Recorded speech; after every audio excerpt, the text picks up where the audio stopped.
जय हिंद दोस्तों। 1 फरवरी 2024 को वित्त मंत्री निर्मला सीतारमण के द्वारा संसद में बजट पेश किया गया है।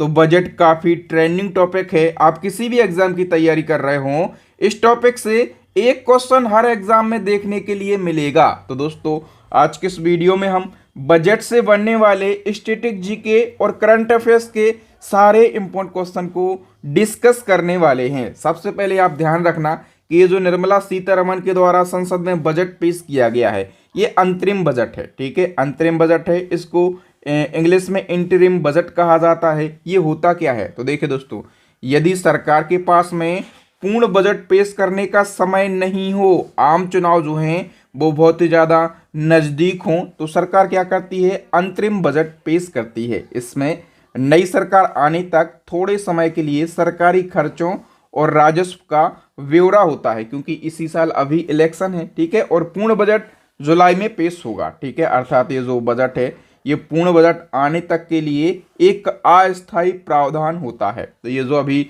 निर्मला सीतारमण के द्वारा बजट पेश किया गया है, ये अंतरिम बजट है। ठीक है, अब एक एक करके हम सभी क्वेश्चन को डिस्कस कर लेते हैं। सबसे पहले हम स्टैटिक जीके के क्वेश्चन को डिस्कस करेंगे, फिर बजट 2024 में क्या बातें रखी गई हैं, क्या मेन मुद्दे हैं, क्या बदलाव किए गए हैं। ठीक है, कौन कौन सी योजनाएं नई लॉन्च करी जाएंगी, ये सारी डिस्कस करेंगे। तो सबसे पहले नंबर फर्स्ट क्वेश्चन है, केंद्रीय वित्तीय बजट संसद में किसके द्वारा पेश किया जाता है। तो बजट पेश किया जाता है वित्त मंत्री के द्वारा। ठीक है, और अभी किसके द्वारा पेश किया गया है, निर्मला सीतारमण के द्वारा। केंद्रीय बजट 2024-25 संसद में किसके द्वारा पेश किया गया, तो निर्मला जो केंद्रीय मंत्री हैं निर्मला सीतारमण, इनके द्वारा बजट पेश किया गया।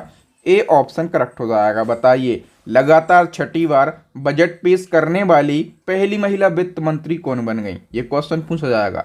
निर्मला सीतारमण ने जो बजट पेश किया है, ये लगातार छठी बार पेश किया है। ओके, बी ऑप्शन करेक्ट हो जाएगा। अच्छा, मैं बात करूं कि निर्मला सीतारमण ने पहला बजट कब पेश किया था, तो 2019 में इन्होंने अपना पहला बजट पेश किया था। ठीक है, इसी क्रम में नेक्स्ट क्वेश्चन है, किस महिला प्रधानमंत्री ने संसद में पहली बार बजट पेश किया था। तो महिला प्रधानमंत्री की बात करें तो महिला प्रधानमंत्री हैं इंदिरा गांधी, जिन्होंने पहली बार संसद में बजट पेश किया था। कब पेश किया था, तो 1970 में पेश किया था। और इसी क्रम में बताइए, बजट पेश करने वाली पहली महिला कौन थी। देखिए, पहली महिला पूछा जाए तो आप कहेंगे इंदिरा गांधी थी। ठीक है, इंदिरा गांधी ने 1970 में बजट पेश किया था। वह तब क्या थी, देश की प्रधानमंत्री थी, लेकिन वित्त मंत्रालय का अतिरिक्त प्रभार उनके पास में था। ठीक है, याद रखना। और इसी क्रम में एक क्वेश्चन पूछा जाएगा कि केंद्रीय बजट पेश करने वाली पहली महिला पूर्णकालिक वित्त मंत्री कौन बनी है। पहली महिला पूछा जाए तो इंदिरा गांधी, लेकिन पहली महिला पूर्णकालिक वित्त मंत्री पूछा जाए तो आप क्या कहेंगे, Nirmala Sitharaman. A option correct answer हो जाएगा। नेक्स्ट क्वेश्चन है, सर्वाधिक बार बजट पेश करने वाली महिला वित्त मंत्री कौन बनी है। करेक्ट आंसर हो जाएगा निर्मला सीतारमण। ठीक है, और इनने इस साल कौन सी बार बजट पेश किया है, तो छठी बार बजट पेश किया है। नेक्स्ट क्वेश्चन है, सर्वाधिक बार 10 बार बजट पेश करने वाले वित्त मंत्री कौन बने हैं। तो सबसे ज़्यादा बार बजट पेश किया है मोरारजी देसाई ने। और मोरारजी देसाई ने कितनी बार बजट पेश किया है, 10 बार। ठीक है, और इनके बाद नंबर आता है पी चिदम्बरम का। तो पी चिदम्बरम ने कितनी बार बजट पेश किया, 8 बार। नेक्स्ट क्वेश्चन, भारत के संविधान में किस शब्द का उल्लेख नहीं है। ये क्वेश्चन डायरेक्टली पूछा जाता है। तो देखिए दोस्तों, संविधान में कहीं भी बजट शब्द का उल्लेख नहीं है। बी ऑप्शन करेक्ट हो जाएगा।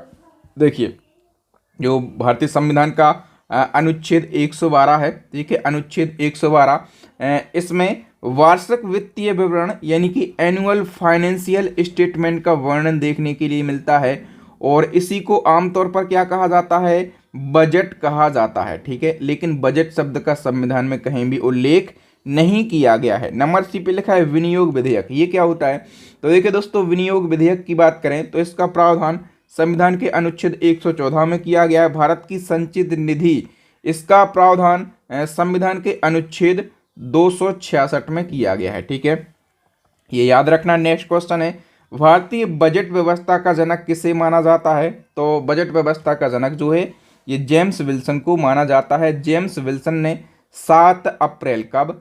7 अप्रैल 1860 को ब्रिटिश भारत का पहला बजट पेश किया था। इसलिए जेम्स विल्सन को भारत में बजट प्रणाली का जनक कहा जाता है। उस समय जो जेम्स विल्सन हैं ये ब्रिटिश सरकार के वित्त मंत्री हुआ करते थे। बताइए, गणतंत्र भारत का प्रथम बजट किसने पेश किया था? करेक्ट आंसर हो जाएगा जॉन मथाई ने।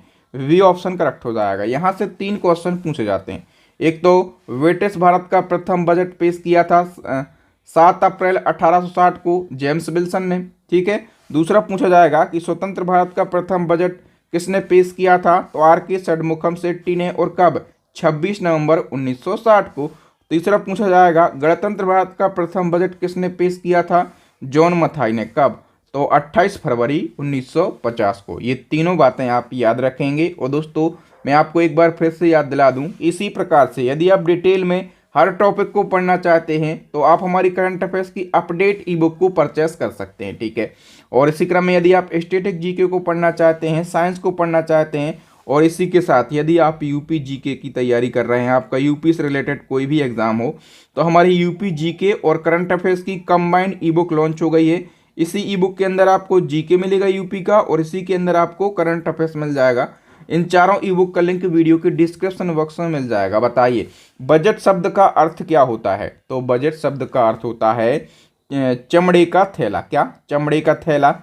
ए ऑप्शन करेक्ट है। बताइए, वर्ष 1948-49 के बजट में पहली बार अंतरिम शब्द का प्रयोग किसने किया? तो बजट में पहली बार अंतरिम शब्द का प्रयोग किया था आर के षणमुखम शेट्टी ने।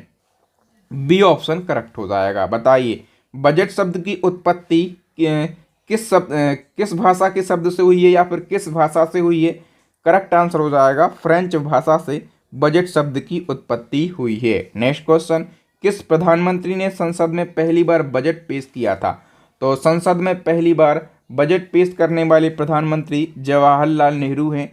ए ऑप्शन करेक्ट हो जाएगा, ठीक है। और इन्होंने वित्तीय वर्ष 1958-1959 के लिए बजट पेश किया था, क्योंकि उस समय वित्त मंत्रालय की जिम्मेदारी भी किसके पास थी? नेहरू के पास थी, ठीक है। इस प्रकार नेहरू जी बजट पेश करने वाले पहले प्रधानमंत्री बन गए हैं। नेक्स्ट क्वेश्चन, भारत के कितने प्रधानमंत्रियों ने प्रधानमंत्री रहते हुए बजट पेश किया? तो अब तक 3 ऐसे प्रधानमंत्री हैं जिन्होंने प्रधानमंत्री रहते हुए बजट पेश किया।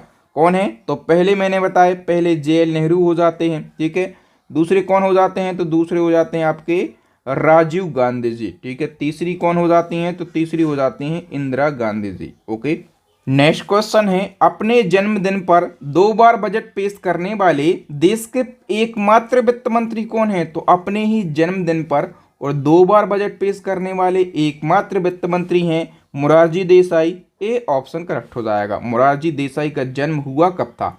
तो 29 फरवरी 1896 को इनका जन्म हुआ था, ठीक है। और 29 फरवरी 4 साल में एक बार आता है। और मोरारजी देसाई ने 1964 और 1968 का बजट पेश किया 29 फरवरी को, ठीक है। पहले जो बजट है ना, ये फरवरी के आखिरी कामकाज दिनों में पेश किया जाता था, ठीक है। इसलिए 29 फरवरी को पेश किया जाता था, ठीक है। अभी हम आगे क्वेश्चन के माध्यम से सब कुछ समझेंगे। बताइए, भारत में 1 अप्रैल से 31 मार्च तक चलने वाले वित्त वर्ष की शुरुआत कब हुई थी? करेक्ट आंसर हो जाएगा दोस्तों 1867 में। सी ऑप्शन करेक्ट हो जाएगा, ठीक है। और इससे पहले वित्त वर्ष क्या होता था? तो इससे पहले वित्त वर्ष होता था 1 मई से 30 अप्रैल। क्या होता था? 1 मई से 30 अप्रैल। नेक्स्ट क्वेश्चन है, साल 2017 से पहले बजट कब पेश किया जाता था? तो देखिए दोस्तों, साल 2017 से पहले फरवरी के आखिरी कामकाज दिनों में बजट पेश किया जाता था, ठीक है। फिर 2017 के बाद जो बजट है ये फरवरी के पहले कार्य दिवस में पेश किया जाने लगा, ठीक है। कब? 2017 के बाद। नेक्स्ट क्वेश्चन है, वर्ष 2000 तक अंग्रेजी परंपरा के हिसाब से बजट शाम को 5 बजे पेश किया जाता था। इस परंपरा को किसके द्वारा समाप्त किया गया? अटल बिहारी वाजपेयी के द्वारा। और डिटेल से समझ लेते हैं। तो शाम 5 बजे बजट पेश करने की जो परंपरा है ये सर वेसल विलेकेट ने 1924 में शुरू की थी, ठीक है। और फिर वर्ष 2001 में अटल बिहारी वाजपेयी के नेतृत्व वाली एनडीए सरकार ने इस परंपरा को समाप्त कर दिया। सुबह 11 बजे संसद में बजट पेश करने की परंपरा शुरू की। किसने? अटल बिहारी वाजपेयी ने। नेक्स्ट क्वेश्चन है, पहली बार सुबह 11 बजे बजट किसके द्वारा पेश किया गया? तो पहली बार सुबह 11 बजे बजट वित्त मंत्री यशवंत सिन्हा के द्वारा प्रस्तुत किया गया।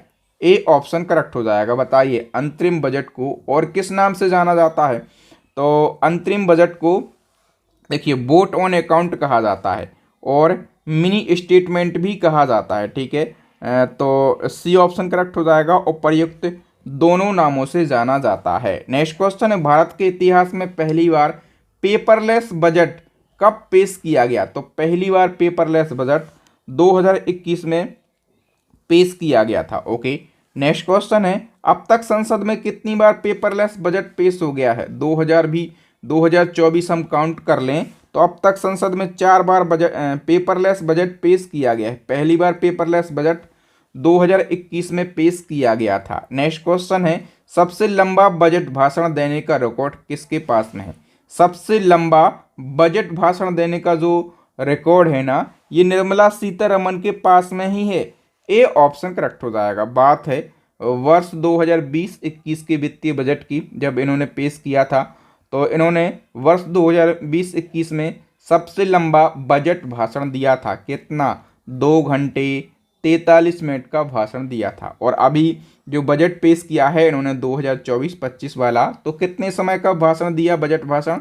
मात्र 57 मिनट का। ठीक है, क्योंकि मिनी स्टेटमेंट है, अंतरिम बजट है, नई सरकार आने तक के लिए ही पेश किया गया है। जुलाई में पूर्ण बजट पेश किया जाएगा सरकार बनने के बाद। ओके, तो दोस्तों यहाँ से स्टैटिक जीके के जितने क्वेश्चन बन सकते थे बजट से, उनको तो हमने डिस्कस कर लिया है। अब बजट 2024-25 के महत्वपूर्ण फैक्टों को भी डिस्कस कर लेते हैं। सबसे पहले मैं आपको बता दूं कि वित्त मंत्री निर्मला सीतारमन ने 1 फरवरी 2024 को सुबह 11 बजे संसद में अंतरिम बजट पेश किया है। अंतरिम बजट मैं आपको बता चुका हूं कि क्या होता है। नई सरकार आने तक खर्च का ब्यौरा दिया जाता है, इसको मिनी बजट भी कहा जाता है। ठीक है, और वित्त मंत्री जी ने 57 मिनट का अंतरिम बजट भाषण दिया है, जिसमें मोदी सरकार की 10 साल की उपलब्धियों को गिनाया गया है। ओके, वित्त मंत्री जी ने कहा है कि सरकार जो है ये भारत को 2047 तक विकसित भारत यानी कि विकसित राष्ट्र बनाने के लिए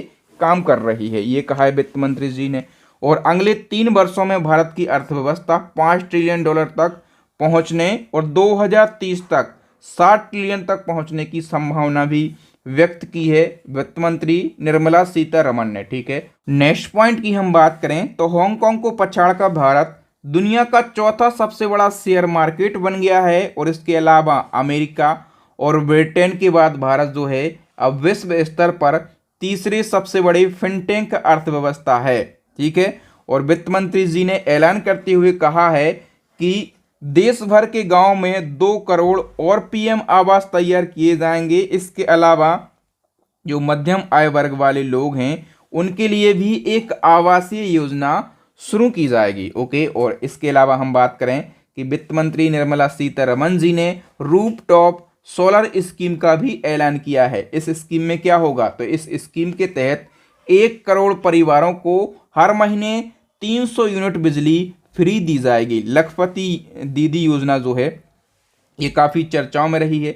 तो कहा गया है कि 1 करोड़ महिलाएं पहले से ही लखपति दीदी बन चुकी हैं और ये जो लक्ष्य 2 करोड़ महिलाओं को लखपति दीदी बनाने का रखा गया था, इसको भी बढ़ा दिया है। 2 करोड़ से बढ़ाकर कितना कर दिया है?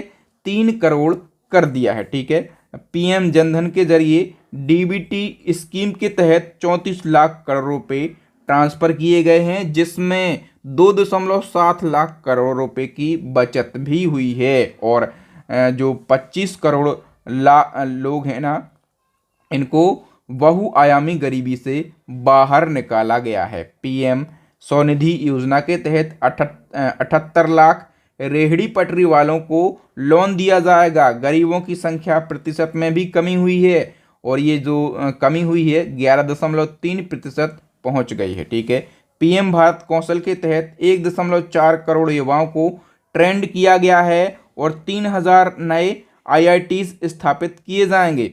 पॉइंट की बात करें तो 1.4 करोड़ युवाओं को कौशल भारत मिशन के तहत प्रशिक्षण प्राप्त हुआ है और युवाओं को उद्यमी बनने की आकांक्षाओं को बढ़ावा देने के लिए PM मुद्रा योजना के तहत 43 करोड़ रुपए स्वीकृत किए गए हैं। प्रधानमंत्री गरीब कल्याण योजना के तहत 80 करोड़ गरीब परिवारों को मुफ्त राशन पहुंचाया। इसके तहत BPL परिवार जो हैं उनको हर महीने प्रति व्यक्ति 4 किलोग्राम गेहूं दिया जाता है और 1 किलोग्राम चावल फ्री में दिया जाता है। और नेक्स्ट की बात करें तो PM फसल बीमा योजना के तहत किसानों को सशक्त बनाने पर जोर दिया गया है। इस योजना के माध्यम से 11.8 करोड़ किसानों को आर्थिक मदद मिली है। ठीक है, PM किसान सम्मान योजना की बात करें तो इसके तहत प्रति वर्ष 11.8 करोड़ किसानों को सीधे वित्तीय सहायता प्रदान की गई है। ठीक है, PM किसान संपदा योजना के तहत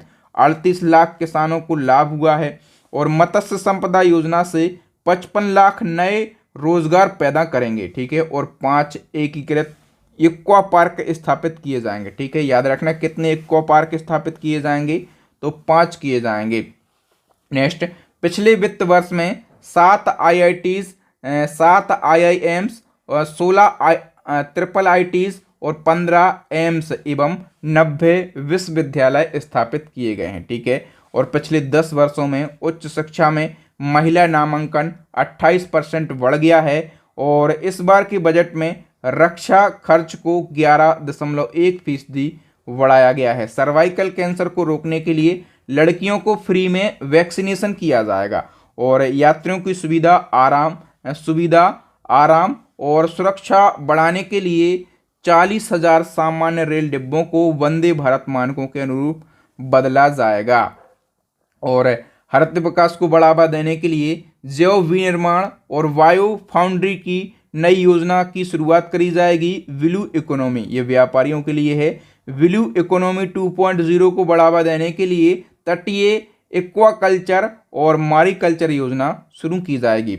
जो प्रधानमंत्री थे लाल बहादुर शास्त्री, उन्होंने कहा था जय जवान जय किसान। ठीक है, फिर अटल बिहारी वाजपेयी आए, उन्होंने कहा कि जय जवान जय किसान और जय विज्ञान, और मोदी जी ने क्या कर दिया है, जय जवान जय किसान जय विज्ञान और जय अनुसंधान बना दिया है इस नारे को। ठीक है, तो इन तीनों का याद रखना, पूछा जाएगा कि कौन सा नारा किसने दिया। आपसे पूछा जाए जय जवान जय किसान नारा किसने दिया तो आप कहेंगे लाल बहादुर शास्त्री ने, फिर अटल बिहारी वाजपेयी का भी पूछ लेगा और PM मोदी जी का भी पूछ लेगा। तो ये तीनों आपको याद रखना है किसने क्या फेरबदल किया है। आगे हम बात करें कि सरकार ने आम व्यक्तियों को इस बार इनकम टैक्स में कोई भी छूट नहीं दी है, अर्थात जो टैक्स स्लैब है ना, इसमें कोई भी बदलाव नहीं किया है। जो टैक्स स्लैब पुराना है वही चलता रहेगा। ठीक है, तो पुराना जो टैक्स स्लैब है इसकी हम बात कर लेते हैं। 3 लाख तक आपको बिल्कुल भी टैक्स की दर नहीं लगेगी। 3 लाख से 6 लाख तक यदि आपकी कमाई है तो 5%, 6 लाख से 9 लाख तक है तो 10%, 9 लाख से 12 लाख है तो 15%, 12 लाख से 15 लाख है तो 20% और 15 लाख से अधिक है तो 30%। ठीक है, तो दोस्तों आज के इस वीडियो में हमने बजट 2024-25 के प्रमुख फैक्ट को डिस्कस किया और इसके अलावा बजट से जो स्टैटिक जीके के क्वेश्चन बन सकते हैं उनको भी डिस्कस किया। आई होप आपको कंटेंट की क्वालिटी और आपके बहादुर सर की मेहनत अच्छी लगी होगी। यदि आपको वीडियो अच्छा लगा हो तो वीडियो को लाइक कर दें और इसी प्रकार से यदि आप सारे ट्रेंडिंग टॉपिक को पढ़ना चाहते हैं तो इसके लिए हमारी करंट अफेयर्स की ई बुक को परचेस कर सकते हैं, स्टैटिक जीके की रामबाण ई बुक को परचेस कर सकते हैं, साइंस की भी ई बुक लॉन्च हो गई है, इसको भी परचेस कर सकते हैं और इन तीनों ई बुक का लिंक आपको वीडियो के डिस्क्रिप्शन बॉक्स में मिल जाएगा। तो इन तीनों ई बुक को परचेस कर लीजिए। एक क्वेश्चन का आंसर बताकर जाइए कि अब तक संसद में कितनी बार पेपरलेस बजट पेश हो गया है। ठीक है, फटाफट से आप लोगों की 4 ऑप्शन भी दिए गए हैं। तो वीडियो आपको अच्छा लगा ही होगा तो वीडियो को लाइक कर दीजिए, अपने दोस्तों के साथ इस वीडियो को शेयर जरूर कर दें, न्यू स्टूडेंट चैनल को सब्सक्राइब कर लें, साथ में बेल आइकन जरूर दबा लें ताकि जब भी मैं वीडियो डालूं तो उसका नोटिफिकेशन आपको सबसे पहले मिल सके। इसी प्रकार के ट्रेंडिंग वीडियो देखने के लिए हमारी प्लेलिस्ट को विजिट करें। प्लेलिस्ट की लिंक आपको आई बटन में मिलेगी, नीचे आपको डिस्क्रिप्शन बॉक्स में मिल जाएगी। जय हिंद दोस्तों, मैं आपसे नेक्स्ट वीडियो मिलूंगा, तब तक के लिए जय हिंद, जय भारत, वंदे मातरम।